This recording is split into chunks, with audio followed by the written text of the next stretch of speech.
Olá, este é mais um Andamentos e eu vou começar o programa de hoje com o convidado permanente, Rui Vieira Neri, e decidimos vir até aqui a Évora e ter como fundo a Sé, onde existem dois órgãos completamente restaurados. Não é propriamente sobre a preservação do património nacional que nós hoje vamos falar, mas sim sobre a primeira indicação que existe em Portugal da presença do órgão. Bom, ele está presente desde muito cedo, desde o século XIV. Nós encontramos referências cada vez mais intensas em vários pontos do país, e depois, a partir do século XV, sobretudo na Capela Real e nas principais sés de todo o país, encontramos indicações de construção sucessiva de órgãos com dimensões cada vez maiores, muito em particular no século XVI.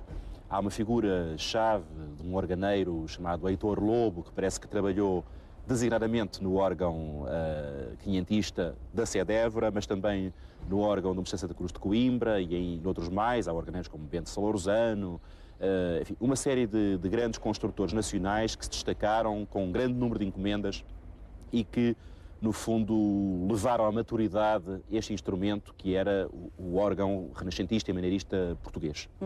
E repertório respeitante a esta época que acabaste de falar? Olha, repertório demora algum tempo a aparecer, não temos infelizmente nenhuma obra do século XV, mas há boas notícias, é que justamente há relativamente pouco tempo apareceu-nos a primeira fonte impressa de música para órgão portuguesa, que é uma das mais antigas da Europa, que é uma arte de tanger de um Gonçalo de Baena, que nós sabíamos que tinha tido licença. Tanger na altura. Exatamente. Tanger significa tocar. E então, uma arte de tanger era naturalmente uma arte de como tocar órgão, e foi autorizada a impressão dessa obra em 1536. Não conhecíamos nenhum exemplar, pensávamos que tinha desaparecido ou até que não tinha chegado a ser impressa, e finalmente apareceu na Biblioteca Nacional de Madrid um exemplar que estava catalogado como arte de terrer, portanto de tecer, estava considerado um tratado de tecelagem, imagina. Mas felizmente apareceu aqui há uns anos, nós estamos agora a trabalhar nesse livro, que tem uma série de obras importantíssimas das décadas de 1510, 20, 30. Depois temos um compositor muito importante da Santa Cruz de Coimbra, Dom Ilidor de Paiva, que era irmão colasso do rei Dom João III, e que era um compositor muito importante, e em seguida o grande compositor português para órgão do século XVI, que é António Carreira, que compôs sobretudo nas décadas de 60, 70, 80, foi mestre da Capela Real, embora haja algumas dúvidas sobre a sua personalidade, deixa-nos uma série de obras muito importantes, que são das mais importantes de todo o maneirismo instrumental na Europa inteira. Com aquele estilo melancólico, expressivo, que nós associamos um pouco ao sentimento português. E depois tudo isto culmina em 1620 com a publicação das Flores de Música de Manuel Rodrigues Coelho, que é um grande compêndio de música organística desta época, e que de certa forma encerra esta primeira fase do órgão em Portugal, visto que ele depois logo a seguir sofre algumas transformações importantes. E quais são essas transformações importantes do órgão do século XVII? Olha, são sobretudo expansões, não são rupturas radicais no instrumento, mas são expansões que têm a ver, por exemplo, com o acrescentamento daqueles tubos que saem horizontalmente da fachada, que se vê em quase todos os órgãos portugueses e que são típicos dos órgãos ibéricos, a chamada trompeteria em chamada, que dá um som anasalado, agressivo, que vai depois ser muito utilizado. É também a utilização cada vez maior de uma divisão do teclado do instrumento em duas partes, de tal maneira que a metade esquerda do teclado aciona um conjunto de sonoridades diferentes daquelas que são acionadas pela metade direita. E isso vai depois dar origem a uma série de compositores importantes da segunda metade do XVII. Começa com Gaspar dos Reis, que é um homem que deixa algumas obras de grande importância, e sobretudo o grande Pedro de Araújo, que esteve ativo na zona de Braga e que deixou precisamente uma série de obras particularmente importantes, sobretudo as batalhas, que eram umas peças que representavam o combate místico entre o bem e o mal, e que, portanto, utilizavam essas trombetas agressivas de maneira a dar aquele timbre de trombeta de batalha, e utilizavam também, juntamente com os chamados tentes de meio registro, estas oposições entre os dois tipos de sonoridade diferentes nas duas metades do teclado. E esta tradição, de certa forma, vai até Carlos Seixas, que ainda escreve um bom número de obras para órgão. No entanto, essa tradição acaba com o Carlos Seixas, e então entender porquê. Sabes, porque, no fundo, o órgão, apesar de ter sido extremamente desenvolvido no século XVIII, e é a grande época da construção de instrumentos em Portugal, enfim, de órgãos em particular, com grandes construtores, tanto na época de Dom João V como na época de Dom José, O órgão torna-se, sobretudo, num instrumento de acompanhamento da liturgia e não tanto num instrumento de repertório solístico. E no fundo, a música de tecla passa a ser feita, sobretudo, no cravo e depois no piano forte. Portanto, encontramos um uso mais funcional do órgão na liturgia e menos concertístico. Digamos que no século XIX há, a nível europeu, um ressurgimento do órgão como instrumento solista. Em Portugal passa-se o mesmo? Não, porque, estás a ver, o que acontece é que com as nacionalizações dos bens da Igreja, que se dão com o liberalismo em 1934, a Igreja perde o rendimento que permitia pagar a músicos profissionais de grande qualidade para assegurar uma presença regular na liturgia. E, portanto, passamos cada vez mais de organistas profissionais de grande qualidade a uns amadores que tocam os acordes, que acompanham um pouco as orações e os cantos dos fiéis, e isso, digamos, já não mantém de maneira nenhuma a tradição anterior e, pelo contrário, até há uma decadência gradual dos instrumentos, porque se perde um pouco até a ciência da construção e da manutenção dos órgãos barrocos. Rui, até para a semana, e de Évora vamos até Leiria, onde na próxima semana vai estar Artur Pizarro. Eu vou deixá-lo com um extra com que o pianista português costuma brindar o seu público.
Se nos faz regularmente companhia, sabe que por vezes em andamentos falamos na função que a música pode ter nas situações mais diversas do nosso cotidiano.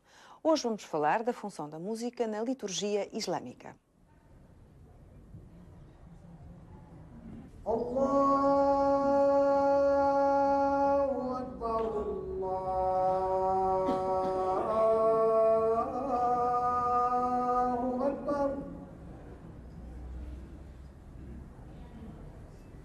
أشهد أن لا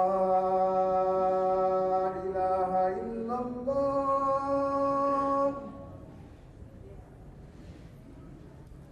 أشهد أن لا إله إلا الله.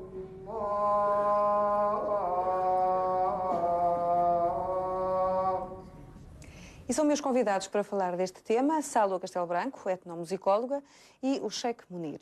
E a primeira pergunta é para si. Eu, no início, disse que no programa de hoje nós íamos falar da função da música na liturgia islâmica. E parti do princípio, e apresentei como exemplo, este chamamento. Portanto, eu parti do princípio que isto é música. E pergunto-lhe assim, está de acordo ou não? Isto é assim, primeiro queria agradecer e depois queria definir o que é música. Portanto, todos nós, todos os seres humanos, todos nós temos uma parte musical dentro de cada um. É claro que o que nós ouvimos é o chamamento, portanto, e no chamamento que é feito para a oração, elogia-se muito a voz, como é que a pessoa tenta pronunciar as letras corretamente, se consegue ou não. O chamamento para a oração é chamar as pessoas para a oração. E no chamamento, de preferência, damos às pessoas que consigam cantar. Mas aqui a música, tiramos sempre os instrumentos fora, portanto é só vocal. Há um versículo do Alcorão que diz "Warattil al-Qur'ana tartila", isto quer dizer, quando recitar o Alcorão, então recite de uma forma, eu não diria musical, mas que possa agradar.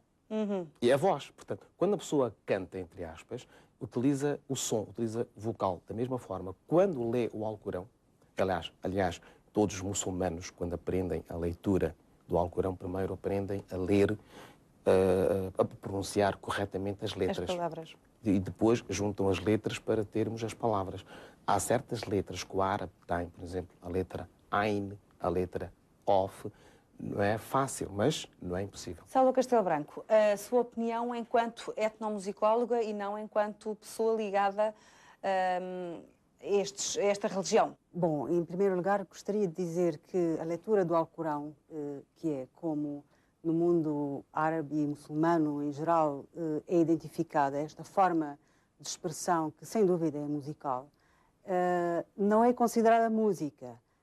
É considerado um veículo para transmitir o sentido das palavras, para realçar o sentido das palavras. No entanto, há regras muito bem definidas das formas de enunciação das palavras. E estas regras, no fundo, são regras em parte musical. Têm a ver, por exemplo, com o prolongamento das sílabas, têm a ver com o timbre que pode ser utilizado, tem a ver com as pausas, porque são espaços para, de facto, absorver o sentido das palavras, e as pausas também são regulamentadas. O que não é regulamentado são, digamos, as fórmulas melódicas ou, digamos, para ir a um nível mais específico, os modos utilizados. Isso cabe a cada leitor utilizar, improvisar, decidir. Mas claro que há um limite daquilo que é aceitável e há um limite dos aspectos de uma prática musical profana que podem ser aceitos numa prática musical, se quisermos, entre aspas, religiosa, numa forma de expressão religiosa. Eu queria dizer que já há algum tempo a leitura do Alcorão tem sido objeto de estudos etnomusicológicos. Há um livro, nomeadamente, muito bem feito por uma etnomusicóloga norte-americana, Christina Nelson, onde ela, de facto, analisa os aspectos musicais e melódicos da recitação. E eu própria, no meu ensino na Universidade Nova de Lisboa, faço questão, todos os anos, numa introdução às tradições musicais do mundo, de apresentar aos meus alunos um pouco de recitação do Alcorão, porque, no fundo, ajuda-nos também a pensar questões fundamentais no que diz respeito à expressão musical em geral, a nível universal de outras culturas, e no que diz respeito a essa prática religiosa em particular. Nós vamos ver um outro certo, neste caso a oração, e já continuamos a nossa conversa. أيتها النفس المطمئنة ارجعي إلى ربك راضية مرضية فادخلي في عبادي وادخلي جنتي. الله أكبر.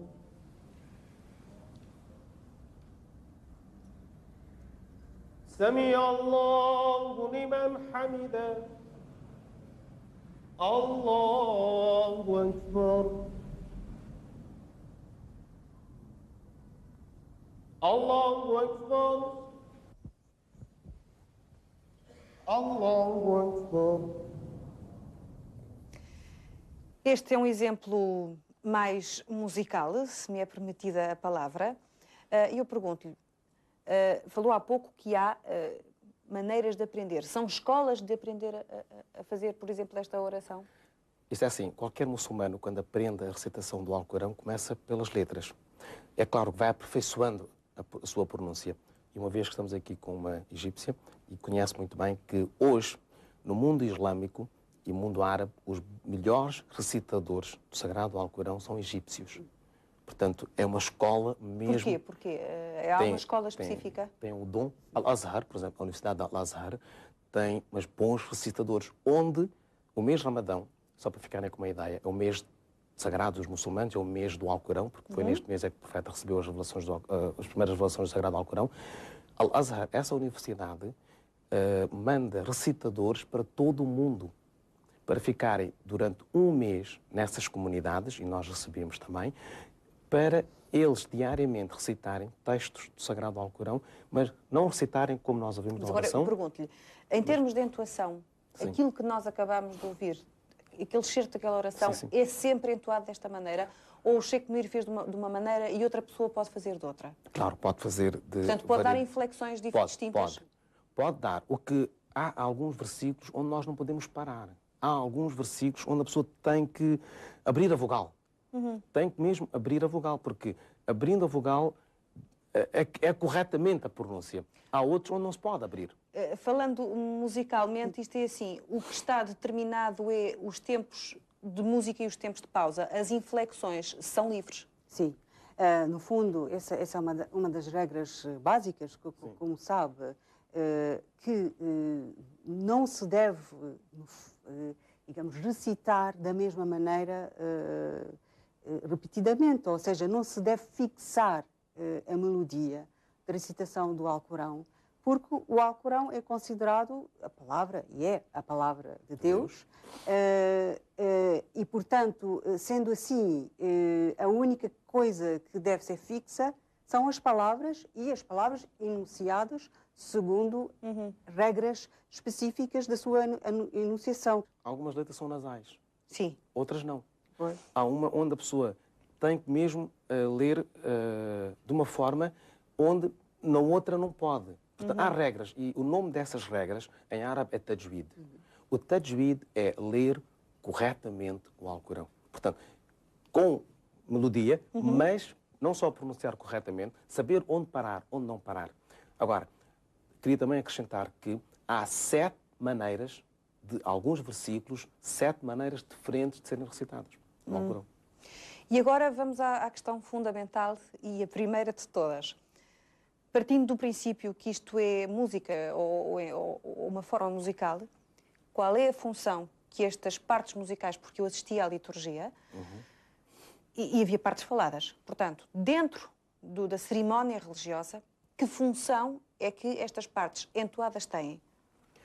Quando é um sermão, isto é falar como nós estamos a falar, se estivéssemos a falar em árabe, é claro que falaríamos de uma forma diferente do que aquilo que daquilo que ouvimos. Se durante a conversa, se eu recitar um versículo do Alcorão, ou durante o sermão, se eu recitar um versículo do Alcorão, é claro que eu tenho duas tendências. Ou recito normalmente, como estou a falar consigo, ou como estou a conversar, Sim, ou faz a entoação. entoação. Portanto, quando faz a entoação, o que é que significa? É para dar maior relevo às palavras? Não só, quando eu faço a entoação, as pessoas que estão a ouvir sabem que ele cotou versículo do Alcorão. Então, neste caso, a entoação numa cerimónia litúrgica, isto para sintetizar aquilo que me disse, é, digamos, o ponto alto em termos religiosos desta cerimónia. Eu não diria ponto alto porque não é obrigatório. Não é obrigatório? Não é obrigatório. Eu posso ler versículos do Alcorão numa só melodia. Eu tenho que ler corretamente. Eu tenho que pronunciar as letras devidamente. O Ain, o Kof, são as letras que são pronunciadas corretamente. Agora, se eu faço melodia, eu tenho que saber fazer a melodia também.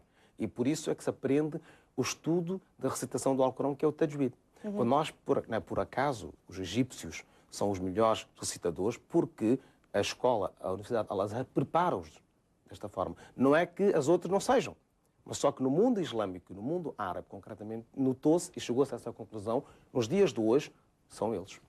Só para terminar, eu gostaria que me dissesse, em termos musicais, e até para o estudo da música dita erudita, até que ponto é que é importante estas novas concepções da etnomusicologia para que se possa perceber não só o fenómeno etnomusicológico, mas como todo o fenómeno musical em si? No fundo, sem estas novas ferramentas etnomusicológicas é difícil perceber aquilo que se passa. E uma das coisas que se passam e que explicam a importância da tradição egípcia da leitura do Alcorão tem a ver com o cruzamento entre a música dita profana e a música religiosa. Porque, sobretudo, até mais ou menos meados do século havia muitos bons recitadores do Alcorão que começaram como tal e que depois transitaram para a música erudita. E, no fundo, trouxeram com eles toda essa prática. E, por outro lado, há também uma tradição de canto religioso não alcorânico que funcionava e que funciona ainda como, digamos, transição entre a recitação do Alcorão e a música profana. Portanto, há um grande contacto, digamos assim, influência entre a música profana e a recitação do Alcorão, que vai, sobretudo, da direção digamos, dessa sabedoria, dessa técnica muito bem regulamentada da pronunciação, porque aqui a palavra é central. Sim. Da mesma forma que também na música profana e até na tradição musical portuguesa, como nós sabemos, isso é um dos aspectos notáveis, é a centralidade da palavra. E, portanto, adquirindo as ferramentas de saber enunciar as palavras através da aprendizagem da leitura do Alcorão, aplicam-se as mesmas regras à música profana. E, portanto, daí um grande cruzamento entre as duas práticas. Nós ficaríamos com certeza aqui muito mais tempo a falar, mas não é Só queria possível. acrescentar, no que diz respeito a músicas religiosas, não é necessário que sejam em árabe. Por exemplo, o mundo islâmico é desde norte ao sul.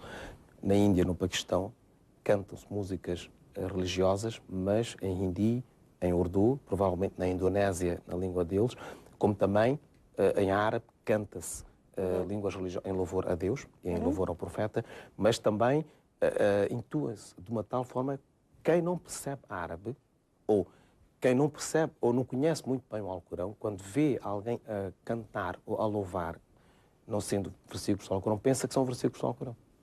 Muito obrigada aos dois por terem estado aqui, por nos terem esclarecido sobre estas questões, nomeadamente a especificidade da recitação do Alcorão. E se há alguns tempos era impensável que em andamentos se falasse da recitação do Alcorão como um fenómeno de alguma forma musical, também isso poderia acontecer com o jazz. Felizmente, esses preconceitos já passaram e nós hoje vamos apresentar-lhe mais um grupo de jazz. Eles são os Triple Tom.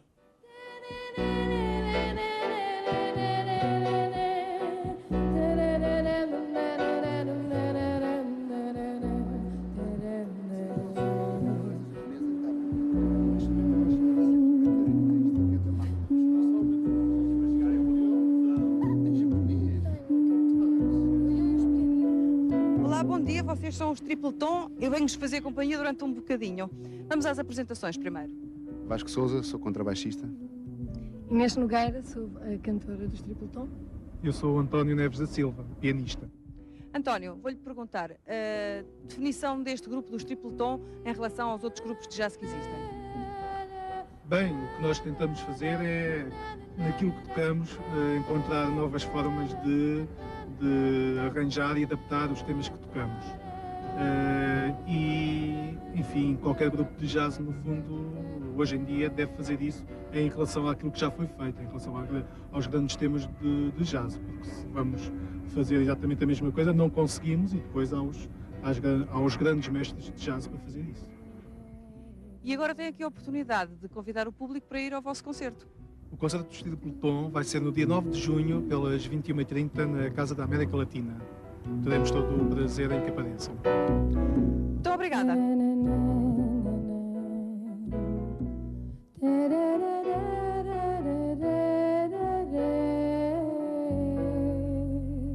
E agora bailado. Na próxima semana, no Coliseu, Romeu e Julieta, com música de Prokofiev.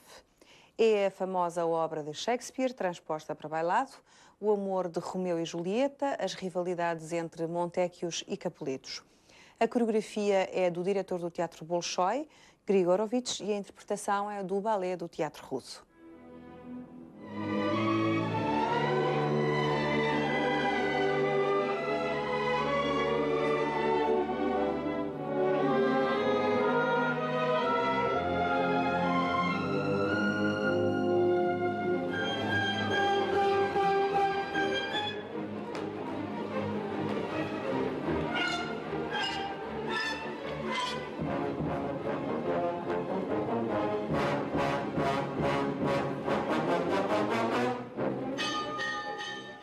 foi com Bailado, Romeu e Julieta, que chegámos ao final deste Andamentos, que teve como tema principal a função da música na liturgia islâmica.